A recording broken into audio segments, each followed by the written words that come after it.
Hello students. तो चलिए आज हम लोग देखते हैं धारिता और परावैद्युत से रिलेटेड कुछ इंपॉर्टेंट न्यूमेरिकल्स। तो आप एक पेन और कॉपी लेकर के बैठ जाइए और साथ ही साथ हमारे आप न्यूमेरिकल को सॉल्व करिए और फिर देखिए कि आप कहाँ पर गड़बड़ी करते हैं।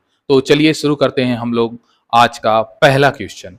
जो पहला क्वेश्चन है वो है हमारा, एक संधारित्र को 1000 वोल्ट से आवेशित करने पर वह 2 माइक्रोकूलाम आवेश ग्रहण करता है। संधारित्र की धारिता ज्ञात कीजिए। आप न्यूमेरिकल देख रहे होंगे स्क्रीन पे।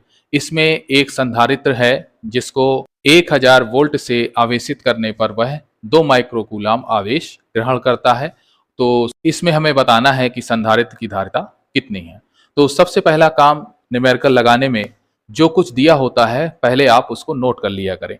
तो यहाँ पर जो कुछ दिया है न्यूमेरिकल में वो हम लोग नोट कर लेते हैं। तो देखिए दिया है, विभव दिया है, इसमें विभव को दिखाते हैं V से और इसकी वैल्यू दी गई हमारी 1000 वोल्ट। दूसरी चीज दी गई है इसमें आवेश, आवेश को दिखाते हैं हम लोग Q से और ये दिया गया है 2 माइक्रो कूलाम। इसको कन्वर्ट कर लीजिए कूलाम में तो ये हो जाएगा 2 × 10⁻⁻⁶ कूलाम। अब देखिए हमको निकालना क्या है, इसमें हमको संधारित्र की धारिता की वैल्यू चाहिए यानी कि C को ज्ञात करना है। अब इन तीनों में जो संबंध होता है वो क्या होता है, हम जानते हैं कि C = होता है Q/V। देखिए C = Q/V धारिता का सूत्र है। हम लोग पिछले लेक्चर में इसको देख चुके हैं। अब यहां पर क्या करेंगे, हम लोग आवेश की वैल्यू रखेंगे। आवेश की वैल्यू दी गई है हमारी तो ये हो जाएगा 2 × 10⁻⁻⁶ अपॉन V की वैल्यू रख देते हैं। V की वैल्यू है 1000। अब देखिए 1000 को पावर में हम कैसे लिखेंगे, तो ये हो जाएगा 2 × 10⁻⁻⁶ अपॉन 10⁻3।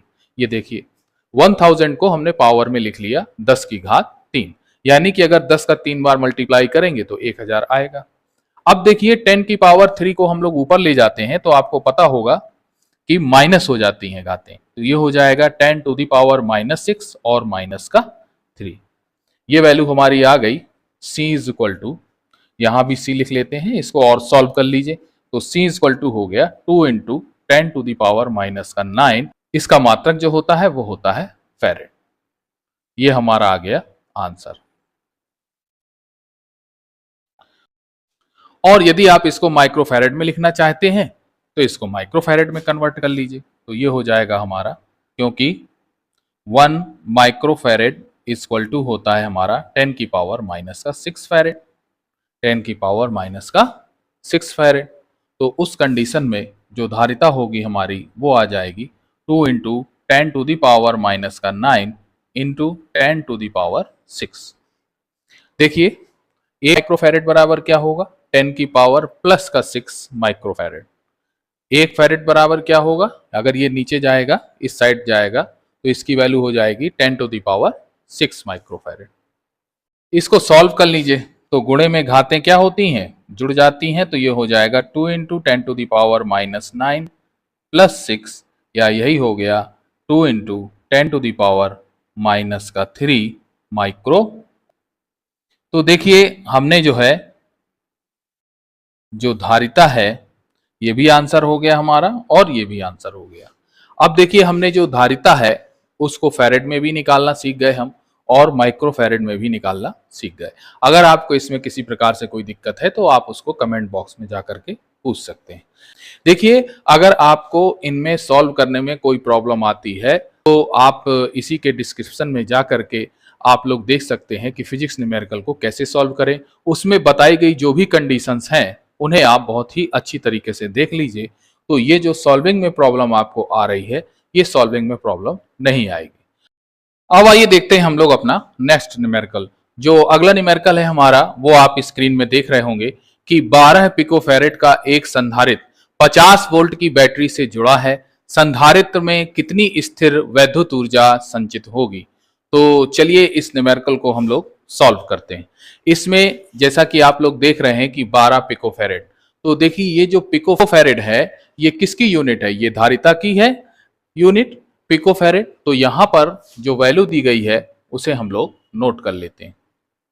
तो दिया है धारिता C इक्वल टू दिया है 12 पिको फैरेड। अब देखिए ये 50 वोल्ट, ये वोल्ट किसकी यूनिट होती है? तो ये विभव की यूनिट होती है।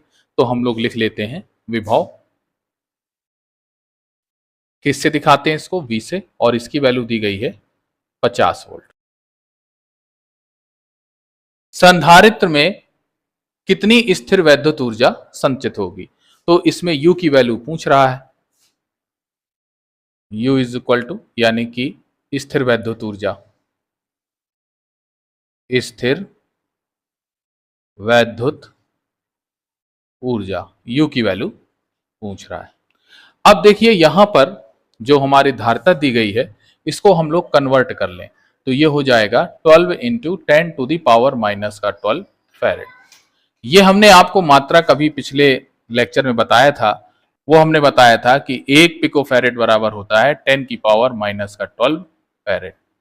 ये हमने आपको पिछले लेक्चर में बताया था। तो इसी मात्रक से हम लोगों ने इसको चेंज कर लिया, क्योंकि 1 पिको फैरेड बराबर होता है 10 की पावर माइनस का 12 फैरेड, 2 पिको फैरेड बराबर होगा 2 इंटू 10 की power minus 12 farad, 3 picofarad बराबर होगा 3 into 10 to the power minus का 12 फैरेड। उसी तरह से 12 पिको फैरेड बराबर होगा 12 इंटू की पावर माइनस का 12 फैरेड। हम लोग मल्टीप्लाई करते जाते हैं।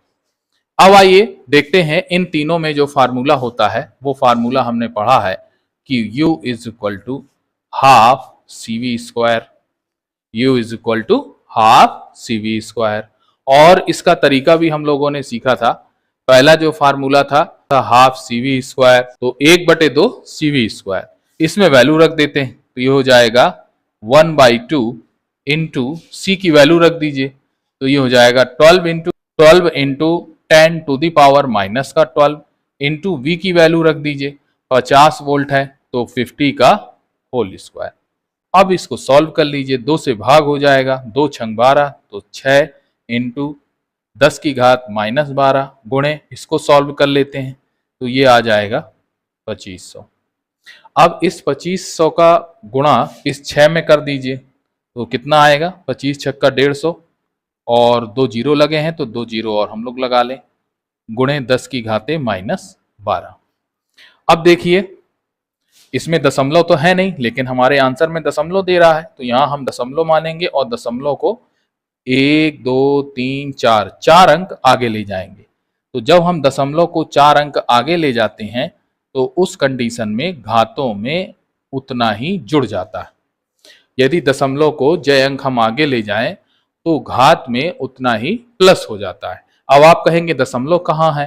तो अब इसमें जो आपका लिखा गया है 15,000, इसमें दशमलव नहीं है तो हम दशमलव को सबसे लास्ट में मानते हैं और इस दशमलव को हम आगे ले गए क्योंकि भाई हमारा जो आंसर है वो 1.5 into 10 to the power minus का 8 दे रहा है। उस कंडीशन में हमें दशमलव को यहां तक लाना है, 1 और 5 के बीच हमें दशमलव को लाना है।